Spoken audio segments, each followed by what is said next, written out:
Shalom adik-adik. Shalom. Semuanya bersukacita? Amin. Kakak bersukacita? Bersukacita. Kalau kakak sendiri? Oh, bersukacita kak. Amin. Karena hari ini hari yang luar biasa kak. Haleluya. Ya, harinya kita untuk memuji nama Tuhan. Oh, tentu memuji nama Tuhan itu harus setiap hari, Kak. Oh, betul. Iya, tidak hanya hari ini saja, tapi Ya, setiap hari betul. kita memuji nama Tuhan, memuliakan Tuhan. Ya, sebelum kita memuji nama Tuhan, adik-adik yang di rumah, kita akan berdoa sebentar ya.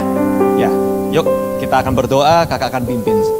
Terima kasih Tuhan, terima kasih buat kemurahan Engkau Tuhan di dalam hidup kami Tuhan. Kami percaya Tuhan penyertaan-Mu sungguh sempurna Tuhan atas setiap kami Tuhan. Meskipun dalam hari-hari yang tidak kami ketahui, yang hari-hari ini adalah hari-hari yang sulit, tapi kami percaya Tuhan, Engkau tetap Allah kami yang baik, Engkau tetap menyertai dalam setiap langkah kami Tuhan. Kami percaya Tuhan segalanya itu untuk mendatangkan kebaikan bagi Engkau Tuhan. Terima kasih Tuhan, terima kasih Tuhan. Kami siap Tuhan untuk memuji dan membesarkan nama-Mu Tuhan. Di dalam nama Tuhan Yesus kami berdoa. Sama-sama katakan, amin. Kakak bro, kita Halo. mau berikan yel-yel buat Tuhan.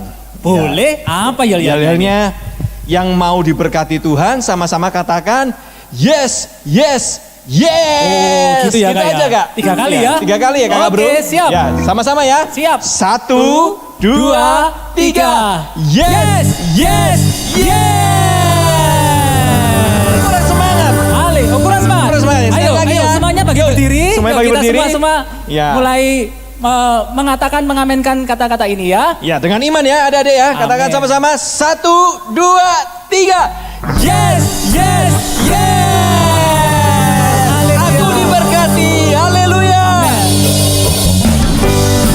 Sama-sama tepuk tangan buat Tuhan. Haleluya. Aku diberkati. Amin. Kasih setiamu nyata bagiku, Hikmat-Mu hikmat kebajikan tersedia bagi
oleh Tuhan. Saya percaya urapan Tuhan hadir di tengah-tengah kita. Dan Amin. hadir di tempatnya adik-adik juga yang ada di rumah. Pasti. Saudara-saudara kita yang di rumah. Haleluya. Percaya? Percaya. Amin. Iya, haleluya.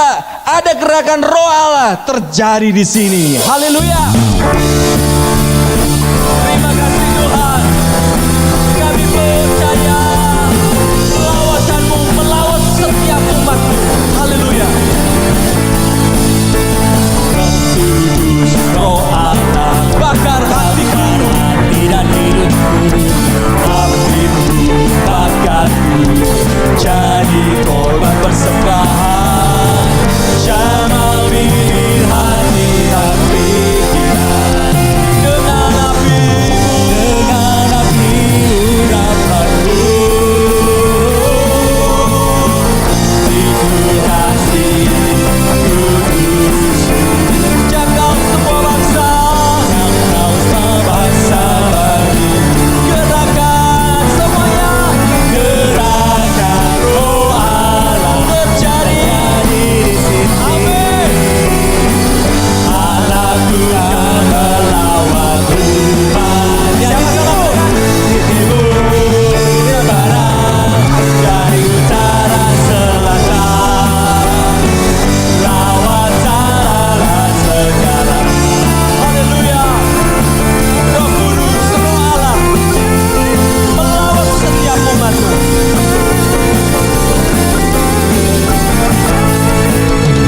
Roh Kudus, Roh Allah bakar hati dan hidupku, apimu bakarku, jadi korban persembahan. Jamah bibir hati dan pikiran,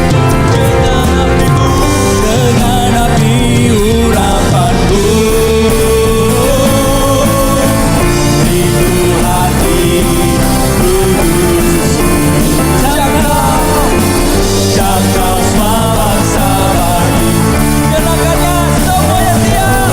Gerakan roh Allah terjadi di sini.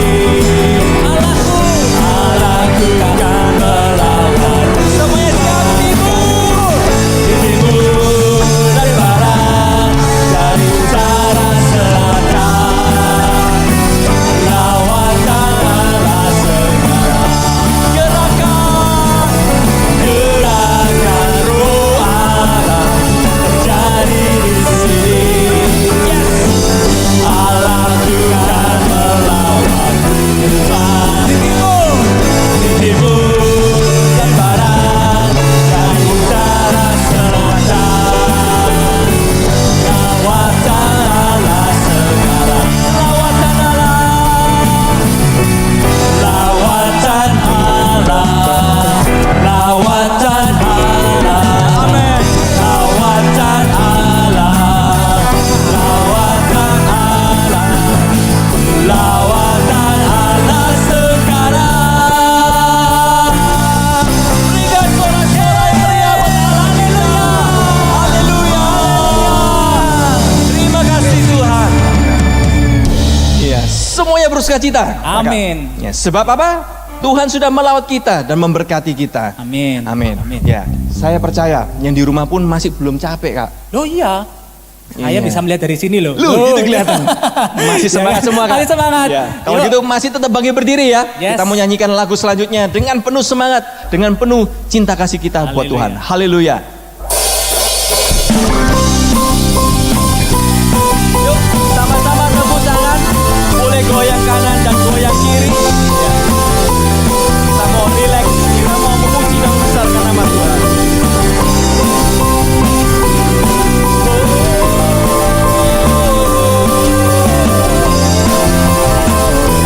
Terima kasih Tuhan. Katakan sama-sama. Begitu besar kasih pada Tuhan.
Terima kasih Tuhan, terima kasih Tuhan.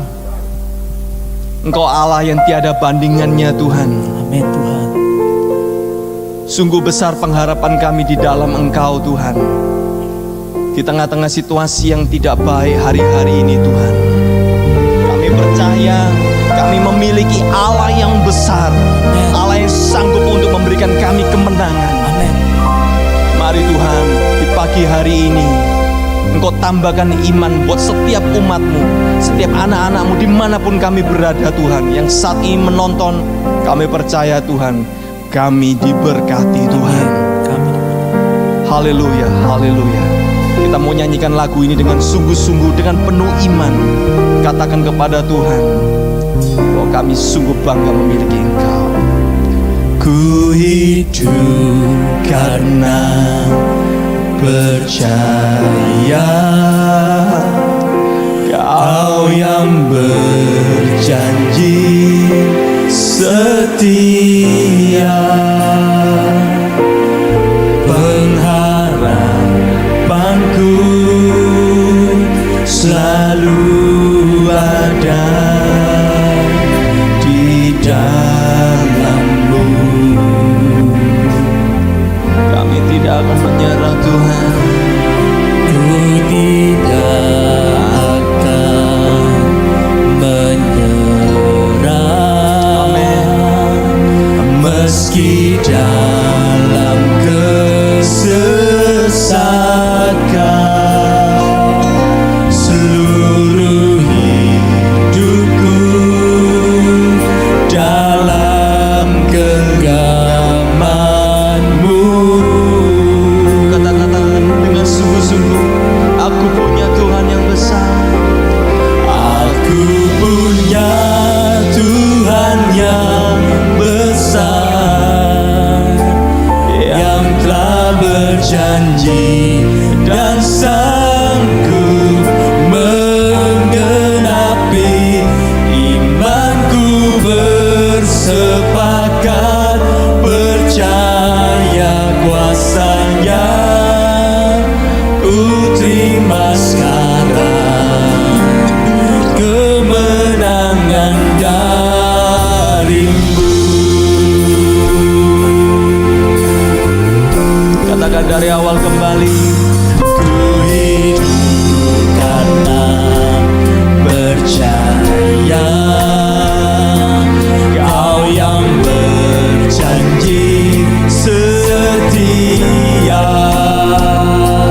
Pengharapanku selalu ada di dalam-Mu.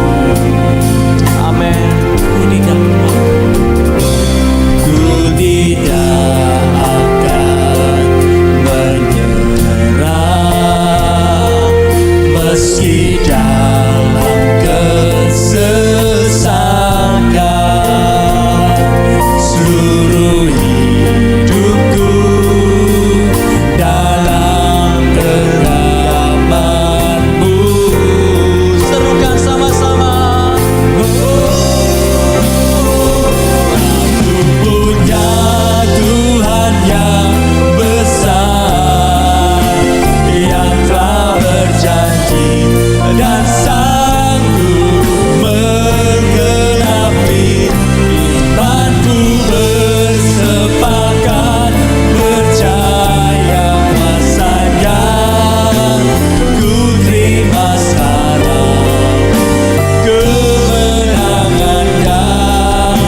Engkau terlebih besar Tuhan dari apapun Tuhan. Amin. Engkau terlebih besar Tuhan dari setiap masalah kami Tuhan. Amin. Tuhan, biarlah iman Haleluya. kami Tuhan saat ini Tuhan boleh bersepakat Tuhan, bersehati Tuhan dengan kuasa-Mu. Yes, Lord. Dan kuasa-Mu boleh terjadi saat ini Tuhan. Yes. Mungkin kami Tuhan, ada di antara kami yang mengalami pergumulan Tuhan. Baik itu Tuhan dalam sekolah, mungkin papa mama kami Tuhan dalam pergumulan pekerjaannya. Tuhan, kami percaya Tuhan, Engkau Allah kami yang tidak tinggal diam Tuhan. Amin. Engkau Allah kami yang melihat, Engkau Allah kami yang memelihara setiap kehidupan kami Tuhan. Terima kasih Tuhan, Engkau Allah kami yang setia Tuhan. Dari dulu, sekarang, hingga selama-lamanya Tuhan, Engkau setia. Engkau menggenggam setiap jiwa kami Tuhan. Bahkan Tuhan, sehelai rambut kami Tuhan Engkau tahu Tuhan. Tuhan, apalagi jalan-jalan hidup kami Tuhan, Engkau yang pelihara. Terima kasih Tuhan, terima kasih Tuhan. Sebentar Tuhan, kami mau mendengarkan firman-Mu Tuhan. Berfirmanlah Tuhan, berbicaralah Tuhan buat setiap kami, supaya kami tahu Tuhan apa kehendak hati-Mu Tuhan, supaya Tuhan kami boleh berjalan dalam kebenaran-Mu ya Bapa. Terima kasih Tuhan, terima kasih Tuhan. Kami serahkan waktu ke depan ini di dalam tangan-Mu Tuhan Yesus. Dalam nama Tuhan Yesus Kristus kami berdoa. Haleluya. Amin.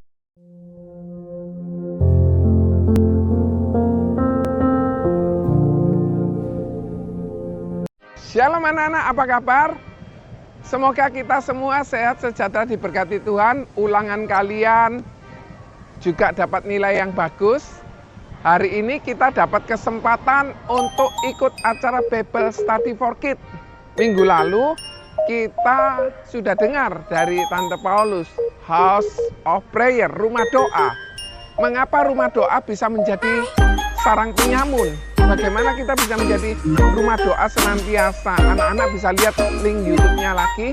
Anak-anak juga bisa bagikan ke teman-teman anak-anak, saudara, keluarga, supaya mereka juga mendapatkan berkat yang sama. Hari ini kita juga belajar sekali lagi tentang mana, diambil dari Ulangan 8 ayat 3. Bagaimana kita duduk yang manis, kita dengarkan baik-baik. Dan kakak kemarin bertanya, bagaimana dengan ulangan anak-anak? Apakah anak-anak mendapatkan nilai yang baik? Semoga semua mendapatkan nilai yang baik. Apabila anak-anak masih ujian juga, anak-anak diberikan hikmat agar puji oleh Tuhan. Nah, anak-anak boleh selalu setia taat kepada Tuhan, taat kepada orang tua. Anak-anak terus berprestasi di sekolahnya. Anak-anak juga bisa berdoa buat keluarga, buat orang tua dalam mencari nafkah. Kakak kepingin menyampaikan informasi acara ACH Night Prayer yang akan diadakan tanggal 25 Maret. Dilakukan melalui Zoom. Setiap hari Kamis kita bisa belajar Bible Study for Kids. Hari Minggu kita ikut Zoom bersama-sama dengan sekolah minggu masing-masing. Anak-anak tetap semangat, selalu diberkati oleh Tuhan, orang tua kalian juga sehat dan diberkati oleh Tuhan. Selamat mendengarkan, selamat belajar firman Tuhan, kiranya Tuhan Yesus memberkati. God bless you, bye.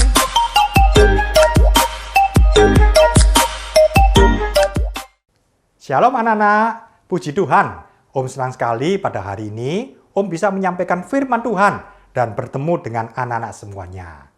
Judul firman Tuhan pada hari ini adalah mana. Nah, judulnya keren sekali ya.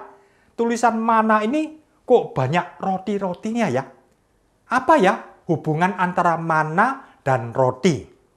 Oke, kita baca dulu ya ayat firman Tuhannya yang ada di dalam Ulangan pasal 8 ayat 3 yang berbunyi, jadi ia merendahkan hatimu dan membiarkan engkau lapar dan memberi engkau makan mana yang tidak kau kenal dan yang tidak dikenal oleh nenek moyangmu, untuk membuat engkau mengerti bahwa manusia hidup bukan dari roti saja, tetapi manusia hidup dari segala yang diucapkan Tuhan. Puji Tuhan, pada hari ini kita akan mempelajari ada 9 pokok. Ada 9 pokok yang menceritakan tentang mana ini. Pokok yang pertama, kita harus tahu dulu apa itu mana. Kisah mana ini ada di dalam Keluaran pasal 16 ayat 1 sampai 36. Om mau ceritakan kisahnya demikian ya. Pada waktu itu orang Israel baru saja keluar dari tanah Mesir, tanah perbudakan. Dan mereka berjalan, dan mereka sampai di kota Elim. Sesudah dari kota Elim, mereka melanjutkan mau menuju ke Gunung Sinai. Mereka harus melalui padang gurun yang begitu gersang, begitu panas. Ketika mereka sampai di padang gurun Sin, mereka kehabisan roti. Mereka kelaparan. Mereka mulai bersungut-sungut kepada Musa dan kepada Harun. Mereka berkata, lebih baik kami tinggal di tanah Mesir. Di situ cukup daging dan roti. Mengapa kau bawa kami sampai ke sini? Apakah supaya kami mati semua di padang gurun ini? Mereka marah-marah, mereka bersungut-sungut. Lalu Tuhan berfirman kepada Musa. Tuhan berkata, Aku akan menurunkan hujan roti bagimu. Mereka akan keluar dan memungut tiap-tiap hari sebanyak yang perlu setiap hari. Kemudian Musa menyampaikan firman Tuhan ini kepada orang Israel. Musa berkata, petang ini kamu akan mengetahui bahwa Tuhanlah yang membawa kamu keluar dari tanah Mesir. Besok pagi kamu akan melihat kemuliaan Tuhan. Tuhan memberi kamu makan daging pada waktu petang dan makan roti sampai kenyang pada waktu pagi. Kemudian tiba-tiba tampaklah kemuliaan Tuhan dalam awan. Dan Tuhan berfirman, pada waktu senja kamu akan makan daging. Dan pada waktu pagi, kamu akan makan kenyang, makan roti. Dan mereka melihat bahwa ketika petang, lalu kemudian ada burung-burung puyuh berduyun-duyun datang dan menyelimuti perkemahan mereka. Dan mereka makan burung puyuh itu. Ketika hari pagi, mereka melihat embun di sekeliling perkemahan mereka. Pada waktu embun itu mulai menguap, tampaklah sesuatu yang halus. Mereka melihat, apa ya ini? Mereka tidak tahu nih, apa ini? Musa berkata, inilah roti yang diberikan Tuhan kepadamu menjadi makananmu. Mereka tidak mengerti, tapi Musa mengerti bahwa ini adalah mana yang diberikan oleh Tuhan. Orang Israel kemudian memungut mana itu di waktu pagi.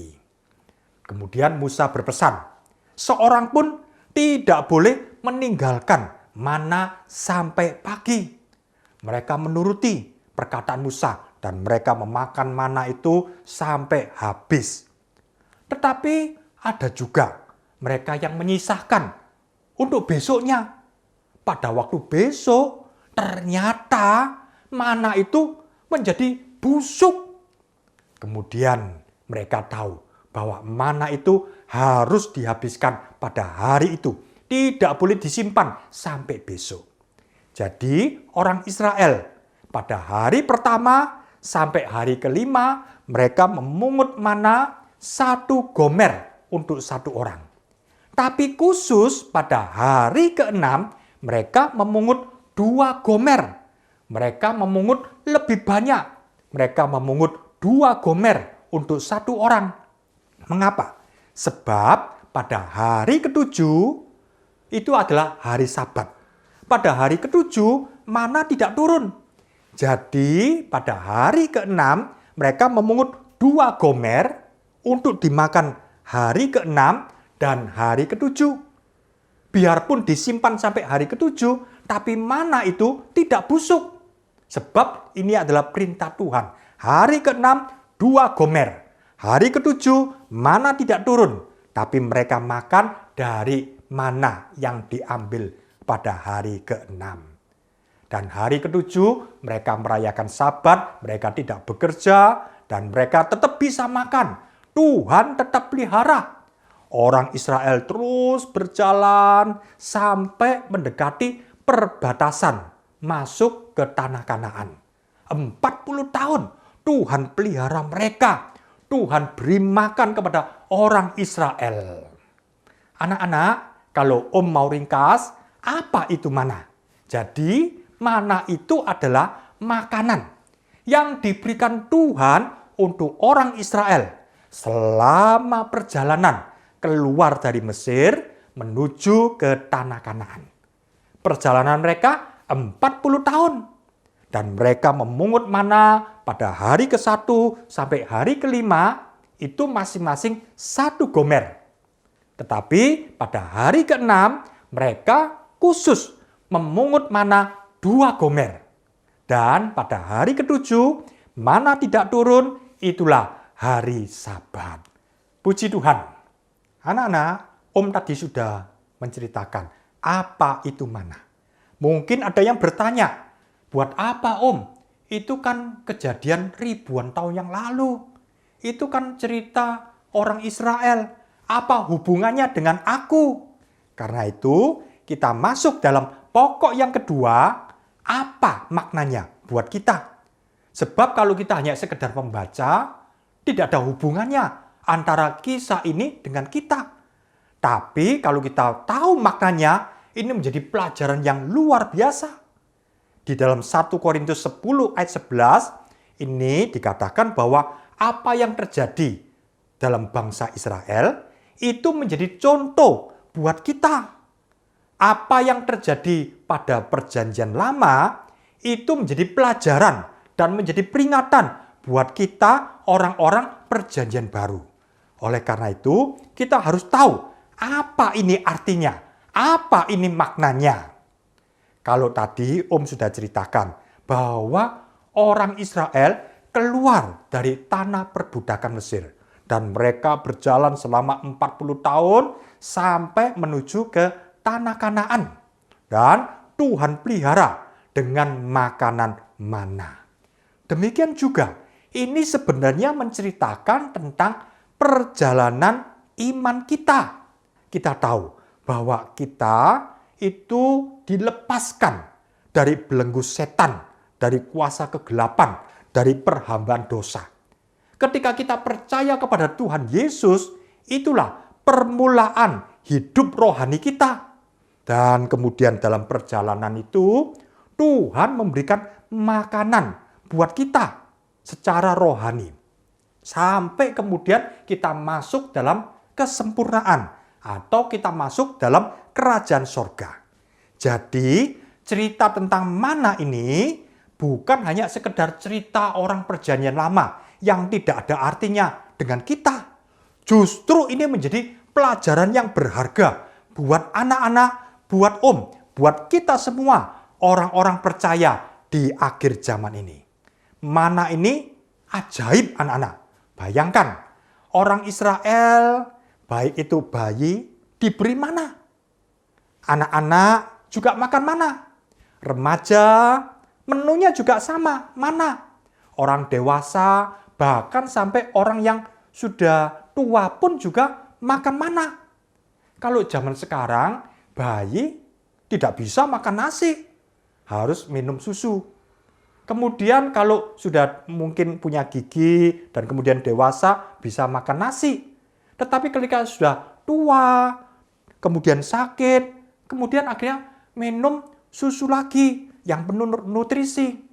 Demikian anak-anak bisa melihat ajaibnya mana. Mana itu cocok untuk bayi, anak-anak, remaja, orang dewasa, sampai orang tua. Dan mereka sehat-sehat, mereka tidak sakit. Mana ini penuh dengan nutrisi, penuh dengan gizi. Mana ini ajaib. Demikian juga firman Tuhan, ini ajaib buat orang-orang yang baru percaya, butuh firman Tuhan. Buat orang-orang yang sudah lama ikut Tuhan, juga butuh firman Tuhan. buat orang-orang hamba-hamba Tuhan yang melayani Tuhan juga butuh firman Tuhan. Firman Tuhan untuk kita semua, orang-orang yang percaya. Kita lihat ya, di dalam Yohanes 6 ayat 31 sampai 33, Om bacakan. Nenek moyang kami telah makan mana di padang gurun. Seperti ada tertulis, mereka diberinya makan roti dari sorga. Maka kata Yesus kepada mereka, Aku berkata kepadamu, sesungguhnya bukan Musa yang memberikan kamu roti dari sorga, melainkan Bapakku yang memberikan kamu roti yang benar dari sorga. Karena roti yang dari Allah ialah roti yang turun dari sorga dan yang memberi hidup kepada dunia. Luar biasa. Jadi mana yang dimakan oleh orang Israel itu adalah firman Tuhan yang kita butuhkan. Sekarang pertanyaannya, mengapa kita perlu mana ini? Mengapa kita perlu mana ini? Sebab, anak-anak tahu ya, di dalam 2 Korintus 4 ayat 16, kalau anak-anak baca, itu diceritakan bahwa manusia itu terdiri dari 2 bagian. Bagian yang pertama adalah manusia lahiriah. Ini manusia yang kelihatan, manusia lahiriah. Kalau anak-anak tahu, waktu sibuk belajar, tetap 3 kali harus berhenti untuk makan. Papa mama sibuk bekerja, sibuk rapat umpamanya, tetap 3 kali harus berhenti untuk makan. Kalau orang telat makan, lapar, perutnya kerucuk. Kalau manusia kurang makan, lemah. Kalau manusia tidak makan, mudah sakit. Apalagi kalau orang berhenti makan, maka mati. Tapi ingat, manusia itu bukan hanya yang kelihatan ini saja. Selain manusia lahiriah, ada bagian yang kedua, yaitu manusia rohania atau manusia batinnya.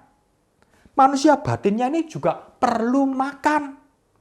Kalau manusia malas untuk diisi hatinya dengan firman Tuhan, menjadi lemah. Kalau orang lalai membaca firman Tuhan, mudah dikalahkan oleh dosa.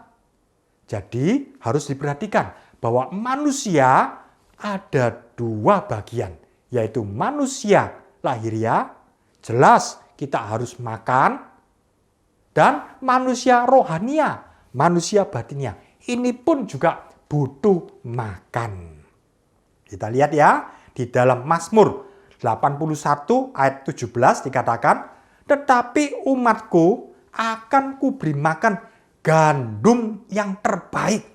Luar biasa ya, bahwa Tuhan itu tahu jiwa manusia ini perlu makan, dan Tuhan memberikan gandum yang terbaik. Manusia itu cuma ingat manusia jasmani saja. Manusia cuma tahu penting makan secara jasmani. Itu betul. Tapi berapa banyak manusia tidak sadar bahwa manusia batinnya itu juga perlu makan. Jadi penting makan secara rohani.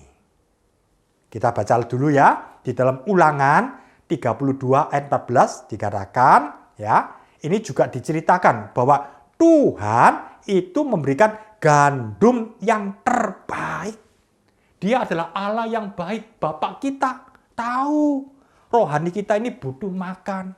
Seperti saya sebagai orang tua tahu juga anak-anak saya kita beri makan yang baik, yang penuh gizi supaya bisa bertumbuh, supaya sehat, supaya kuat.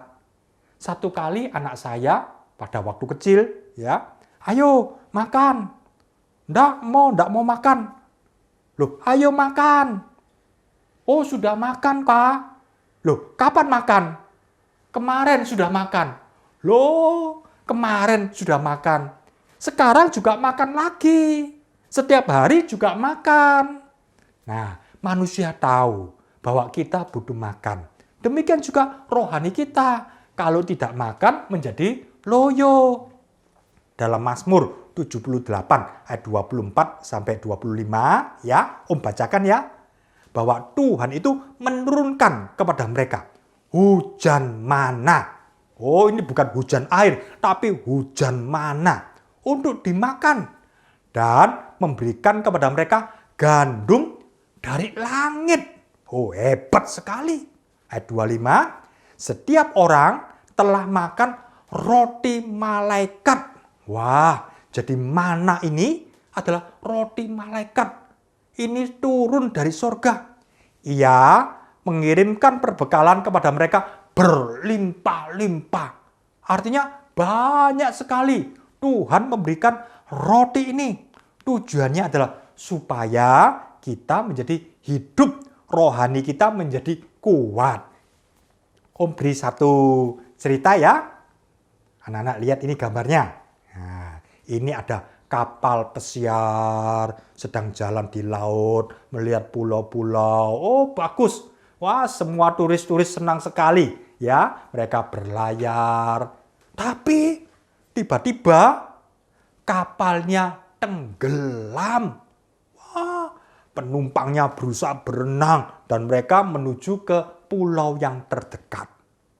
Dan ketika mereka di pulau itu ternyata pulaunya kosong, tidak ada penduduknya, dan mereka kehabisan makanan. Satu persatu orang mati. Ada satu keluarga juga bersama dengan anaknya. Anaknya juga mati karena sudah berhari-hari tidak makan. Kemudian lewat berapa lama, ya, tiba-tiba dari pedalaman muncul orang-orang primitif. Dan kemudian orang primitif ini baik sekali, ya. Mereka tidak jahat, mereka menolong, ya, orang-orang yang terdampar itu ditolong. Mereka kemudian melihat, oh ada pohon. Kemudian orang primitif itu mengambil, ya, dari pohon itu, kemudian dimasak dan kemudian diberikan kepada turis-turis yang terdampar tersebut. Turis-turis itu makan, oh enak ya. Wah, dan mereka menjadi kuat lagi. Mereka sudah lemah, sudah berapa hari tidak makan. Tapi ketika diberi makanan itu, wah mereka menjadi kuat. Kemudian mereka bertanya, pohon apa itu? Orang pedalaman itu menunjukkan, ini namanya pohon sagu. Oh, pohon sagu. Loh, kalau pohon sagu kan bisa dibuat makan. Sekarang mereka tahu bahwa sagu ini bisa dibuat makan. Dan satu keluarga, bapak ibu tadi itu menangis. Aduh, anakku sudah terlanjur mati. Kenapa saya tidak tahu kalau pohon ini adalah pohon sagu yang bisa dimakan? Dia nangis, dia cuma menyesal. Kenapa tadinya tidak tahu? Kalau tahu, anaknya tidak jadi mati. Tapi sekarang anaknya terlanjur mati. Gara-gara apa? Gara-gara dia tidak tahu bahwa pohon ini adalah sagu. Sagu bisa dibuat makan.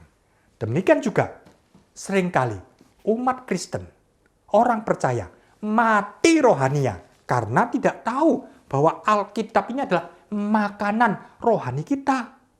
Karena itu, ini adalah mana, roti yang turun dari sorga. Kita makan untuk mengenyangkan apa? Jiwa kita, rohani kita, supaya kuat. Kita masuk dalam pokok yang keempat ya. Apa akibatnya? Apa akibatnya? Kalau orang makan dan orang tidak makan. Berarti kita tahu ya, orang Israel ketika melihat mana, mereka tidak tahu. Maka itu, apa ini? Barang apa ini? Mereka menyebut mana. Tapi Musa berkata, ini roti turun dari sorga. Kalau orang Israel mengatakan, apa ini? Barang apa ini? Tapi Musa mengatakan, ini roti. Demikian juga orang Kristen seringkali seperti orang Israel. Apa ini? Merasa tidak perlu. Apa ini baca Alkitab? Merasa tidak perlu. Tapi kalau kita tahu ini roti dari surga, mutlak perlu. Setiap hari perlu. Kalau orang merasa tidak perlu, ya 1 hari baca, 2 hari tidak baca, sebulan tidak baca, ya. Tapi kalau kita tahu, oh ini perlu. Hidup ini menjadi indah, menjadi segar. Hidup ini menjadi hidup yang berarti. Tapi orang-orang Israel tidak mengerti apa ini. Lalu mengabaikan. Orang Kristen demikian juga. Hidupnya menjadi tawar, menjadi kering, menjadi kosong. Bosan. Tapi beda. Kalau kita tahu ini roti dari surga. Oh, hidup kita menjadi hidup yang bergairah. Kita bisa berbuah-buah lebat.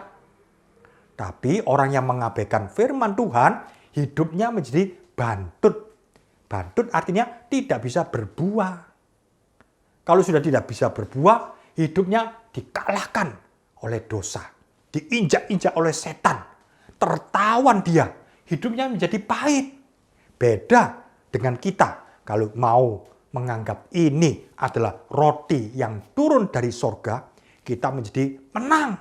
Bukan tertawan, tapi jadi pahlawan. Hidup ini menjadi hidup yang manis. Firman Tuhan ini memuaskan. Beda dengan orang yang satunya menganggap firman Tuhan itu adalah memuakkan. Tapi kita, firman Tuhan ini memuaskan. Hidup kita menjadi berkobar-kobar. Tapi orang seperti Israel, apinya menjadi padam. Menganggap itu tidak perlu. Kekristenannya menjadi pasif. Tapi kita berkobar-kobar, bergairah, dan kita menjadi aktif. Anak-anak, kita sudah melihat apa artinya, apa maknanya, dan juga apa akibatnya. Sekarang kita masuk dalam pokok yang kelima. Bagaimana sikap hati kita tentang firman Tuhan ini, tentang mana ini. Kita baca dulu dalam Yohanes 14 ayat 15 dan 21. Jikalau kamu mengasihi aku, kata Yesus, kamu akan menuruti segala perintahku. 21. Barang siapa memegang perintahku dan melakukannya, dialah yang mengasihi aku. Artinya, kita punya sikap hati yang mencintai Yesus. Kalau kita mau mencintai Yesus, maka kita juga mencintai firman Tuhan. Kita mengasihi dan kita melakukan firman Tuhan. Om akan memakai beberapa istilah untuk menceritakan bahwa kita mau mengasihi firman Tuhan. Kita harus punya hati yang lembut. Kalau firman Tuhan dibentangkan, jangan kemudian keras hati. Atau sok tahu. Kita harus rendah hati. Jangan kemudian, oh aku sudah tahu. Biar kita mau melembutkan hati. Kalau kita cinta kepada Tuhan, hati kita terbuka untuk firman Tuhan. Hati kita haus dan lapar. Tuhan akan kenyangkan. Tuhan akan puaskan. Hati kita bisa membara. Orang kalau cinta itu penuh dengan kerinduan untuk membaca, untuk merenungkan. Kita mau memprioritaskan. Kalau orang sudah tidak ada cinta, apapun yang dikatakan tidak diperhatikan. Tapi kalau kita penuh cinta kepada Tuhan, kita juga cinta kepada firman Tuhan. Kita menghargai, kita memperhatikan, kita mendengarkan, kita dengan rendah hati, kita buka hati. Demikian juga ketika firman Tuhan ini disampaikan. Anak-anak, buka hatimu. Lembutkan hatimu. Roh Kudus akan bekerja. Tuhan akan menjamah setiap kita. Biarpun Om di sini, anak-anak di rumah, Om percaya kuasa Tuhan tidak bisa dibatasi oleh apapun juga. Roh Kudus sedang bekerja. Tuhan sedang menjamah hati anak-anak. Mungkin cintanya kurang kepada Tuhan. Tapi Om berdoa di dalam nama Tuhan Yesus. Tuhan bekerja. Tuhan menjamah dan hati kita berkobar-kobar. kita mencintai Tuhan. I love you Yesus. Tuhan, aku mencintai Engkau. Aku mencintai firman-Mu. Sekarang, pokok yang keenam, bagaimana caranya supaya kita bisa sungguh-sungguh mencintai firman Tuhan. Yang pertama, mendengar. Seperti sekarang anak-anak mendengar. Ketika anak-anak Zoom, ya, kebaktian sekolah minggu, ya, dengan guru-guru, anak-anak mendengarkan. Sebab dalam Lukas 11 ayat 28 dikatakan, tetapi ia berkata, yang berbahagia ialah mereka yang mendengarkan firman Allah dan yang memeliharanya. Om memakai beberapa kata supaya anak-anak bisa mengerti dan memahami bahwa caranya bagaimana ya kita mencintai firman Tuhan. Selain mendengar, kita juga membaca. Kalau mendengar itu dari guru-guru, tapi ketika membaca setiap hari, ini adalah bentuk kita mencintai firman Tuhan. Sambil dibaca, diucapkan. Direnung-renungkan. Apa ya artinya ya? Dalam Yosua 1 ayat 8, janganlah engkau lupa memperkatakan kitab Taurat ini, tetapi renungkanlah itu siang dan malam. Direnungkan, disimpan dalam hati kita. Supaya apa? Supaya kalau kita bertindak itu hati-hati sesuai dengan segala yang tertulis di dalamnya. Sebab dengan demikian perjalananmu akan berhasil dan engkau akan beruntung. Puji Tuhan. Ya, ternyata firman Tuhan ini luar biasa. Kita coba menghafalkan apa ya artinya, diingat-ingat, kemudian digali, dipelajari, dicatat anak-anak, ya, ditulis. Kita memeriksa apa ya artinya, bukan hanya sekedar, aduh ngantuk aku, aduh males aku. Bukan, tapi kita baca. Kalau tidak mengerti, tanya kepada guru-guru sekolah minggu, kepada papa mama, tanya Tuhan, ini apa artinya ya? Dihayati, ya, diresapi, dipikir-pikirkan. Wah, firman Tuhan ini bagus ya. Dihafalkan, kemudian diberi tanda-tanda warna-warna. Kita mau mengejar, seperti mengejar perak dan emas. Ayatnya bagus, di dalam Amsal 2 ayat 4. Jikalau engkau mencarinya seperti mencari perak dan mengejarnya seperti mengejar harta terpendam. Jadi kita kejar firman Tuhan ini. Karena apa? Ini adalah harta karun yang luar biasa. Kita simpan dalam hati kita. Lalu kita melakukan. Ketika di sekolah, ketika di rumah, diingat-ingat. Mau mencuri? Tidak boleh mencuri. Ketika kita mau marah, bersungur-sungur kepada orang tua, nggak enak ini makanannya deh. Ingat, bersyukur selalu. Itu artinya dipraktekkan, dilakukan. Kita memegang firman Tuhan. Dan jangan lupa, untuk bisa kita ingat dengan baik, kita membagikan.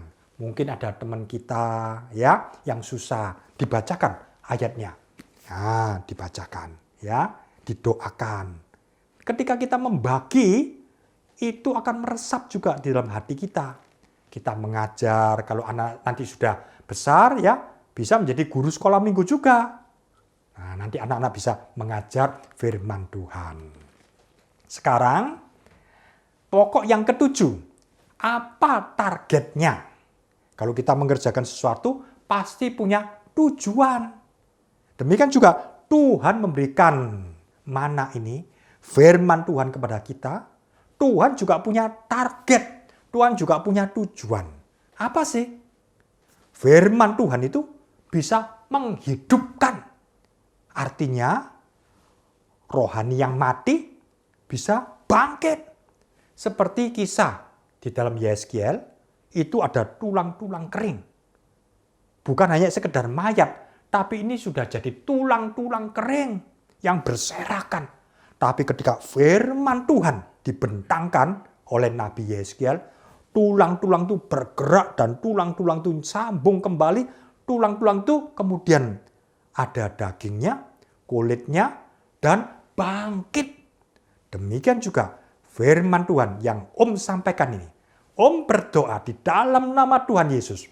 Roh Kudus akan bekerja, rohani yang mati, Tuhan bangkitkan.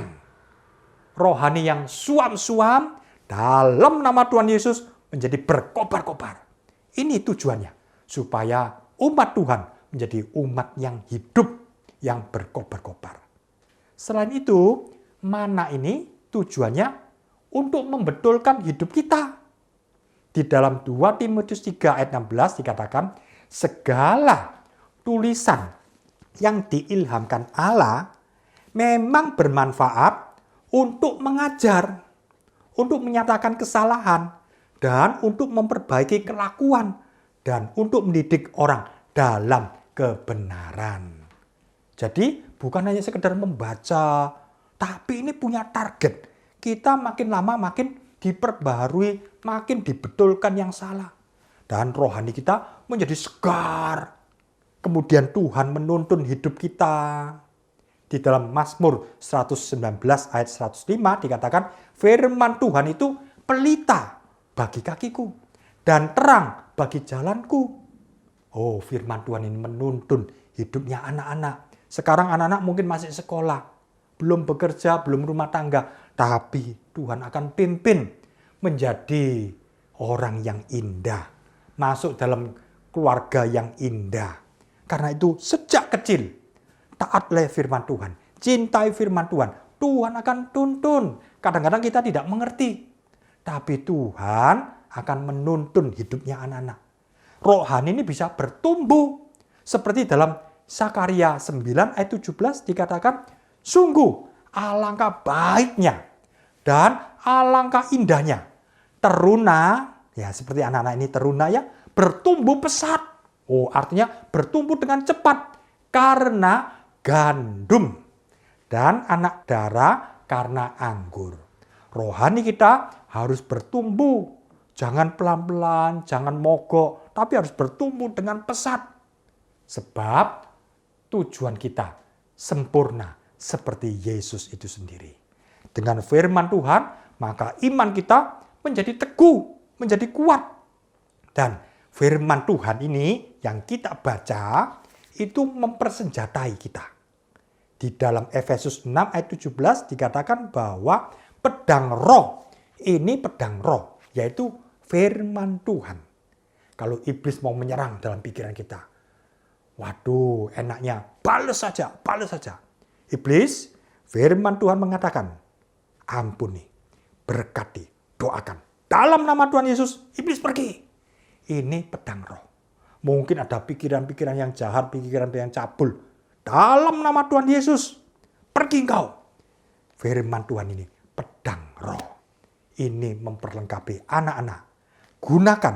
Ini firman Tuhan. Ini mana? Tuhan punya target, Tuhan punya tujuan buat setiap kita. Dan firman Tuhan ini seperti air. Kalau kita mandi, ya, ini akhirnya kotoran-kotoran, daki-daki kita itu akhirnya dibersihkan dan tubuh kita menjadi bersih. Rohani kita kadang-kadang kena polusi, kena kotoran-kotoran. Tapi lewat firman Tuhan, kita dibersihkan. Firman Tuhan ini seperti api, memurnikan kita. Dan akhirnya kita semua menjadi sempurna seperti Yesus. Yang percaya katakan amin. Anak-anak, pokok yang ke-8, Om beri judul, siapakah mana itu? Loh Om, ini aneh judulnya. Ya, kelihatannya aneh. Kalau dalam pokok yang ke-1, apa itu mana? Oke, jelas apa itu mana. Tapi pokok yang ke-8 ini, siapakah mana itu? Sebab mana ini bukan hanya sekedar benda, seperti dalam perjanjian lama. Tetapi mana yang kita percayai ini adalah satu pribadi. Om ulang lagi. Mana ini bukan hanya sekedar benda dalam perjanjian lama. Tapi mana ini adalah satu pribadi yang luar biasa. Karena itu Om beri judul, siapakah mana itu? Kita akan membaca di dalam Yohanes 6 ayat 35. Di situ disebutkan, akulah roti hidup. Yesuslah roti hidup. Diulang lagi dalam ayat 48. Akulah roti hidup. Yesuslah roti hidup. Diulang lagi ayat 51. Akulah roti hidup yang turun dari sorga. Jadi mana? Itulah Yesus itu sendiri. Yesus itu sang firman. Yesus itu adalah roti hidup. Kalau kita percaya kepada Tuhan Yesus, Yesus masuk dalam hati kita, mengampuni kita. Yesus menjadi Tuhan. Dan kalau kita membaca firman Tuhan, ini bukan sekedar tulisan-tulisan yang mati. Tapi ini adalah firman yang hidup. Inilah Yesus itu sendiri. Dan ini mengubah hidup kita makin serupa seperti Yesus. Karena itu, bagi kita orang percaya, mana itu satu pribadi. Itulah firman yang hidup. Kalau kita percaya kepada Tuhan Yesus, maka hidup kita menjadi hidup yang berarti. Firman masuk dalam hati kita. Firman mengubah hidup kita. Firman menumbuhkan kita. Firman membuat kita berkobar-kobar. Dan firman membuat kita menjadi sempurna. Luar biasa. Sekarang kita akan masuk dalam pokok yang ke-9. Apa kelanjutannya? Seperti tadi, mana ini ada dua pandangan. Bagi orang Israel, barang apa ini? Tapi bagi Musa, ini adalah roti yang turun dari sorga. Karena itu kalau kita tahu ini roti dari sorga, kita dengan sukacita membaca, melaksanakan, menyimpan dalam hati. Orang yang sejenis ini akan diberi kelimpahan oleh Tuhan. Tuhan akan memberikan 2 gomer. Istimewa kita orang-orang akhir zaman, Tuhan akan memberikan kelimpahan firman Tuhan ini. Karena itu kita mau pungut sehingga kita makin limpah dengan firman Tuhan. Tapi bagi orang seperti orang Israel, barang apa ini? Maka dia dengan terpaksa membaca. Karena guru sekolah minggu menanyai, kamu sudah baca firman Tuhan belum? Daripada ditanyai, sudah baca. Atau mungkin orang tuanya menanyai, nih kamu sudah baca firman Tuhan apa belum? Daripada menjawab belum, sudah baca aja asal-asalan. Nah, ini dengan terpaksa. Orang yang seperti ini, maka firman Tuhan yang ada pun nantinya satu kali juga akan diambil. Satu kali orang seperti ini akan masuk dalam satu zaman, dia mencari firman Tuhan tidak ada lagi. Dan mereka hidup terus berkanjang dalam dosa, diikat oleh dosa. Tapi orang yang tahu bahwa ini adalah roti yang turun dari sorga, rohaninya akan bertumbuh dengan pesat. Dan mereka akan menemukan bahwa ini rahasia mana yang tersembunyi. Kalau yang satunya lagi hidup dalam dosa, mereka akan mengetahui rahasia-rahasia dosa yang keji. Makin berdosa, makin masuk dalam rencana setan. Tapi kalau kita mau sungguh-sungguh mencintai firman Tuhan, Tuhan akan memberikan mana yang tersembunyi. Ini ditulis di dalam Wahyu 2 ayat 17 yang berbunyi demikian. Siapa bertelinga, kita semua bertelinga ya, hendaklah ia mendengarkan apa yang dikatakan Roh kepada jemaat-jemaat. Barang siapa menang, kepadanya akan kuberikan dari mana yang tersembunyi. Dan aku akan mengaruniakan kepadanya batu putih, yang di atasnya tertulis nama baru, yang tidak diketahui oleh siapapun selain oleh yang menerimanya. Di akhir zaman, Tuhan sediakan mana yang tersembunyi. Artinya, rahasia firman Tuhan akan dibukakan. Anak-anak sekarang kan kadang-kadang membaca firman Tuhan, kok kurang ngerti ya? Simpan aja dalam hati. Kadang-kadang membaca imamat, apa ya artinya? Tanya sama Tuhan, Tuhan saya tidak ngerti Tuhan, apa artinya? Membaca kemudian tawari, aduh kok tidak mengerti ya? Simpan saja. Nanti satu kali Tuhan akan memberikan rahasianya. Akan terbuka semuanya. Inilah mana yang tersembunyi. Anak-anak dan Om akan masuk dalam rencana Tuhan yang luar biasa di akhir zaman. Tapi orang yang tidak suka mana, akhirnya mereka masuk dalam rencana setan, masuk dalam zaman antikris. Mereka menjadi binasa, masuk dalam neraka.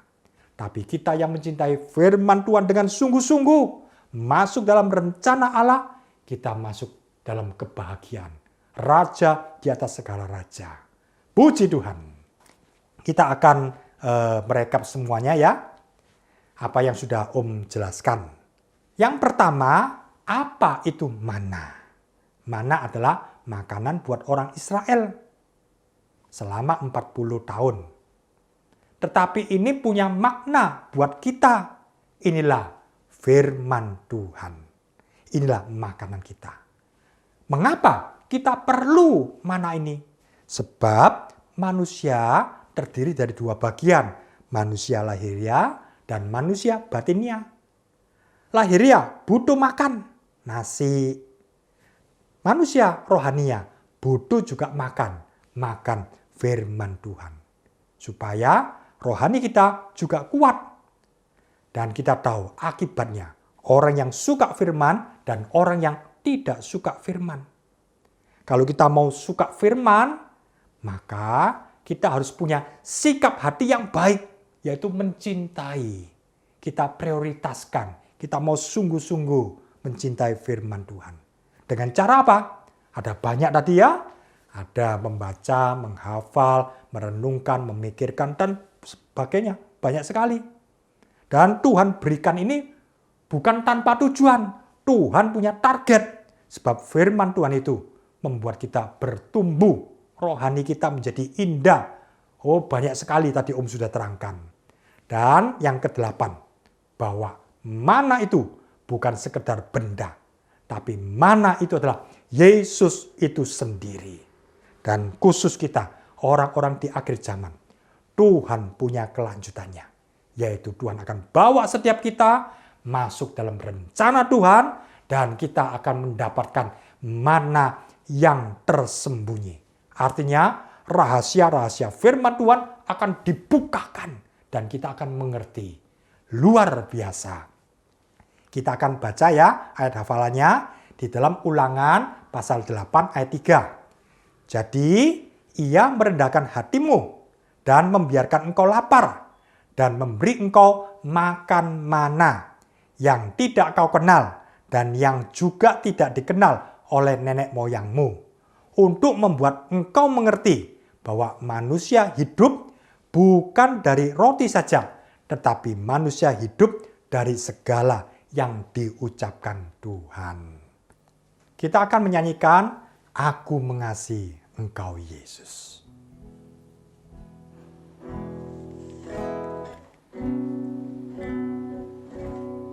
Aku mengasihi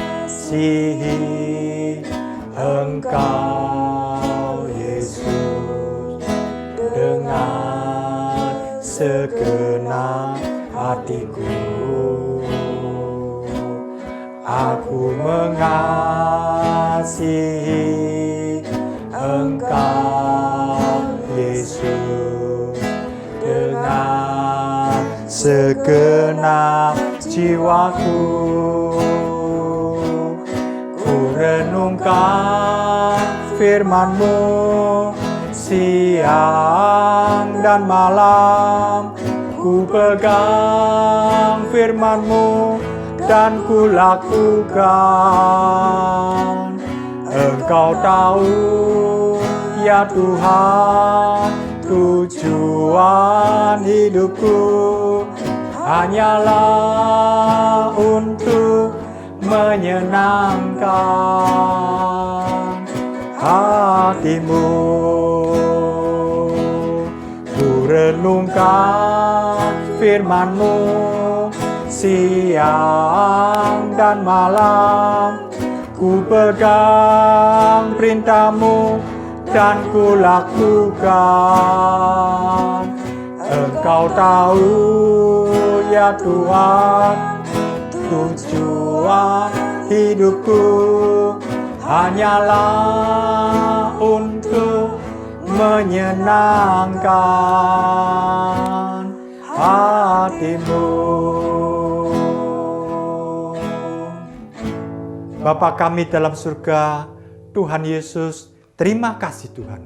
Kalau kami sudah belajar firman Tuhan tentang mana, tentang firman Tuhan itu sendiri. Tuhan, biar kami semua, murid-murid, guru-guru, mencintai Engkau Tuhan. Mencintai firman Tuhan. Hati kami boleh bergairah untuk membaca, untuk merenungkan, memikirkan, dan kami memprioritaskan Tuhan. Sehingga hidup kami makin berubah, makin indah, seperti Engkau Tuhan.